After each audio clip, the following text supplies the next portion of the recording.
النهاردة أنا مش هتكلم عن مرض نفسي، بس هتكلم عن حاجة بتأثر على حياتنا أكتر ما بنتخيل. اسمها العقل الباطن. تعالوا نعرف إيه هو العقل الباطن وإيه لازمته في الحياة وفي حياتنا إحنا بالذات.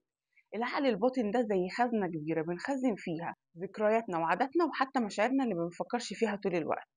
العقل الباطن هو المؤثر الأول والأخير في قراراتنا وسلوكنا، زي كده لما تيجي تتصرف في موقف معين بطريقة معينة من غير سبب واضح. العقل الباطن بيشتغل بتلقائية كبيرة، يعني بيكرر نفس الحاجات اللي اتعلمناها قبل كده حتى لو ما عرفناش ليه. يعني مثلا زي السواقة كده، في الأول انت بتبقي مركزة في كل حاجة وبتسوقي ازاي ورايحة فين وجاية منين. بعد كده بتلاقي نفسك ان انت بتسوقي عادي وانت بتفكري في أي حاجة تانية.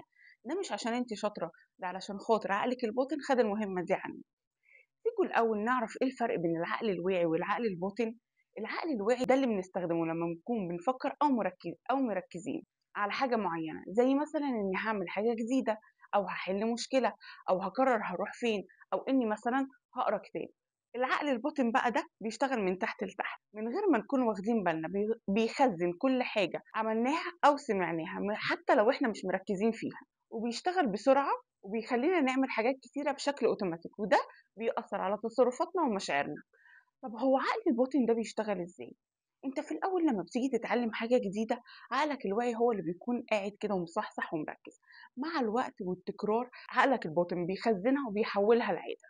حتى الافكار، لو عندك فكرة سلبية دايما بتفكر فيها او اتكررت كتير، عقلك الباطن بيبتدي يتعامل معاها انها حقيقة، وبيخليك في مواقف معينة تتصرف بطريقة فيها قلق او خوف او توتر. يعني ببساطة عقلك الباطن عامل زي البيبي الصغير، بيصدق كل حاجة بتتقاله أو بتتكرر قدامه، سواء الحاجة دي فكرة سلبية أو إيجابية، حاجة حلوة أو حاجة وحشة. عشان كده لو قدرنا إننا دايما نغذي بأفكار إيجابية ونكسر العادات اللي مش بتنفعنا، هنقدر نغير حياتنا. طب هو احنا ممكن نأثر ازاي على عقلنا الباطن؟ أول حاجة التكرار. عقلك الباطن كل ما تعيد فكرة أو صورة أو جملة، عقلك الباطن هيتعامل معاها إنها حقيقة. زي مثلا لما أقول أنا أقدر أعمل كذا، عقلك الباطن هيتعامل معاها إنها حقيقة وهيوجهك تتصرف إزاي. تاني حاجة الحاجة اللي بنقولها لنفسنا، سواء بقى كلام إيجابي أو سلبي، عقلنا الباطن بيخزنها ويصدقها ويفضل يشغلها في الخلفية جوه دماغنا. تالت حاجة الحاجة اللي بنتخيلها، عقلك الباطن ما بيفرقش بين الحقيقة والخيال. يعني انت لو تخيلتي نفسك واثقة في نفسك وناجحة ومرتاحة، عقلك الباطن هيصدقك وهيساعدك توصلي كمان. يعني لو تخيلتي نفسك فاشلة ومش قادرة تعملي حاجة ومش قادرة تقومي، عقلك الباطن هيصور لك الفشل في كل حاجة حواليك. الوقت اللي قبل ما ننام، عقلك الباطن بيكون مستعد انه يستقبل اي حاجة. يعني الناس اللي بتنام بتتفرج على فيديوهات نكد او افلام رعب، عقلك الباطن ما بيكونش مستوعب ده حقيقة ولا مجرد فيلم او فيديو. آخر حاجة الناس اللي حواليك والكلام اللي بتسمعه منهم والأفكار اللي بتحاول تقربها منك. عارفين المثل اللي بيقول صاحب جميل الروح تصيبك عدوى جماله؟ بمعنى أصح، عايزة تغيري برمجة عقلك الباطن، ركزي في الكلام اللي بتقوليه لنفسك والصورة اللي بتتخيليها لروحك والكلام اللي بيتقال حواليكي.